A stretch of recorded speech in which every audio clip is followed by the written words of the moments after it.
Okay, what I had to do here is build these 3/4 inch risers, and of course, get it so it's perfectly straight on the ways here, and then drill a hole for the bolt on the headstock to go down, as well as the tailstock. And I also made risers for the forks that hold the Vega that turns the OD, as well as modified. Let me put this down for a second. As well as modified my device here for holding the machining table, which is right there. I had to also lift it 3/4 of an inch, so I did that. So getting all this ready, because the bass drum the bass drum is just over, it's like 20 1/4 inches in diameter, maybe 20 1/2, 3/8, and just would barely kiss the ways right here, which is obviously a problem when I'm trying to turn it. So even though I lowered the headstock to the factory position, it'll turn 20 inches over center, but not really any more than that.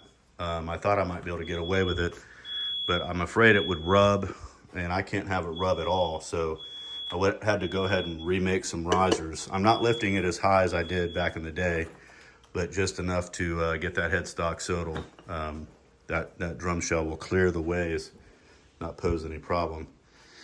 So what I got to do now is wait for my son to get home, and my boys to lift that thing up, because it is heavy, and set it down on top of this, and then be smooth sailing from there. All right. And this is the last shell, by the way, I have to turn of the entire set. The set is going to be a all 1/2 inch depth sizes, so 7.5 by 8, 7.5 by 10, 8.5 by 12, 9.5 by 13, 14.5 by 15, and or was it 13.5? Yeah, 13.5 by 15, and 14.5 by 20. I went with a 20-inch bass drum because I'm making more of a fusion type of set, and I like the way a 20-inch bass drum sounds. So anyway, that's where I'm at right now. I got this thing set up, and that is a 20-inch faceplate for the bass drum, and I've got my riser on there for the headstock. I've got it on there for the tailstock as well, and added the spacers, same thing, same height needed for the Vega here, and you can see that I've got plenty of clearance there now.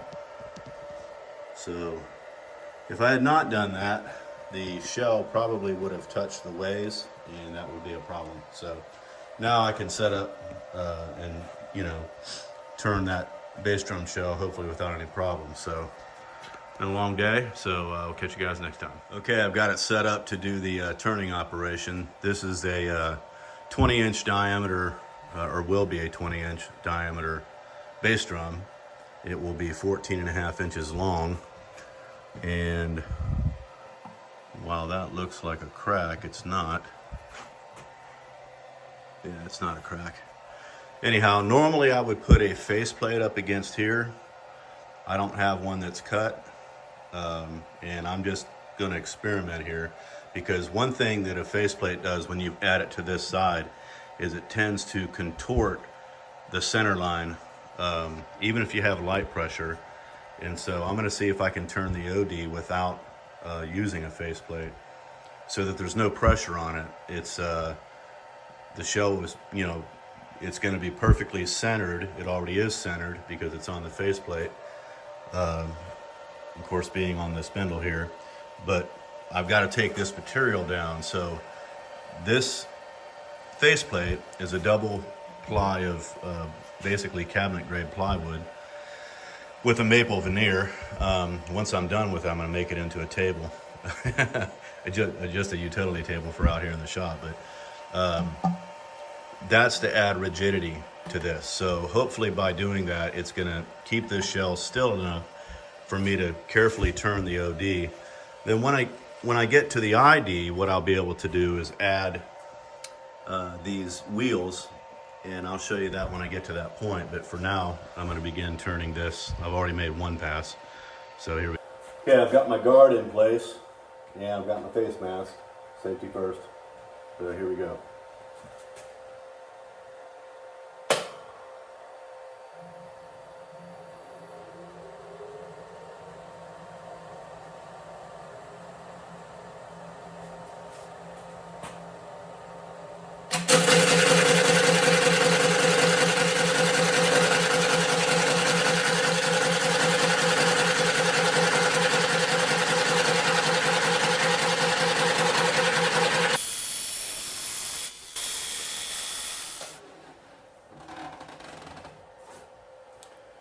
Okay, as you can see, my my hair looks awesome.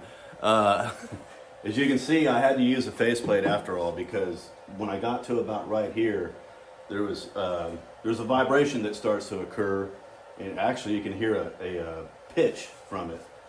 And when that happens, it starts to vibrate, and against the cutting forces, it will actually begin to vibrate more and more and more, and it would ultimately probably destroy the shell, because it will, and I've done this, so I know by experience.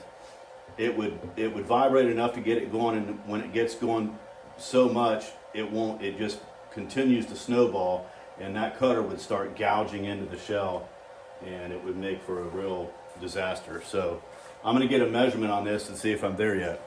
All right, I've got the ID turned. I just decided not to video that because I've shown that in previous episodes. But what I've done is I've turned this shell down to 1/2 inch in thickness. The other shells are roughly 3/8 inch. I leave the bass drum a little bit thicker because the shell is so large, it has more of a tendency to have integrity issues, being that it's a stave design, which is basically edge glued. This thickness I have found is good for a bass drum of this type, and it works. Of course, I won't be mounting any toms on it. It'll all be on a rack or a stand or something. But anyway, what I have to do though is I can only turn a portion of it at a time. So I turned about maybe out to here, and then, you know, by extending this boring bar in, I lathed out to about here. You can see a line right there, and then I bring it in, and then I do the rest of it. But an important thing that I do is to check and make sure that the thickness is uniform using this. I set this caliper in there, and I adjust it until I get, let's see if you can see that. I adjust this knob until I get it to where it's just starting to lift off the shell. It's kind of hard to do with one hand, but all right, now I'm just touching the shell. And so what I'm going to do is I'm going to pull back, and I'm going to make sure that that stays the same all the way out to the edge. And it did. So I know that it's got uniform thickness. I know that the OD is the same diameter, and so good to go. Now I'm just going to remove the machining table here and do some sanding on the inside, outside, and then part it off the lathe. So success so far. Now these lines here, that's what I mentioned earlier.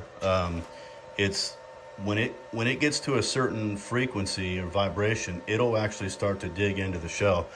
That looks a lot worse than what it is. I'll be able to sand that out. That's not a problem.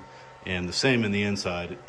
This wood is pretty easy to sand. It is kind of hairy, as you can see, but it is pretty easy to sand. So, all right, be back in a bit. All right, here's the shell. Got it all lathed out inside and out and sanded to 320. And so I'm getting ready to put probably one good sealer coat of shellac on there, inside and out. Probably do 2 on the inside. I got to seal off the bearing edge, because that's where the porosity is most. When it takes in moisture, it's going to do it there. So all right, here we go.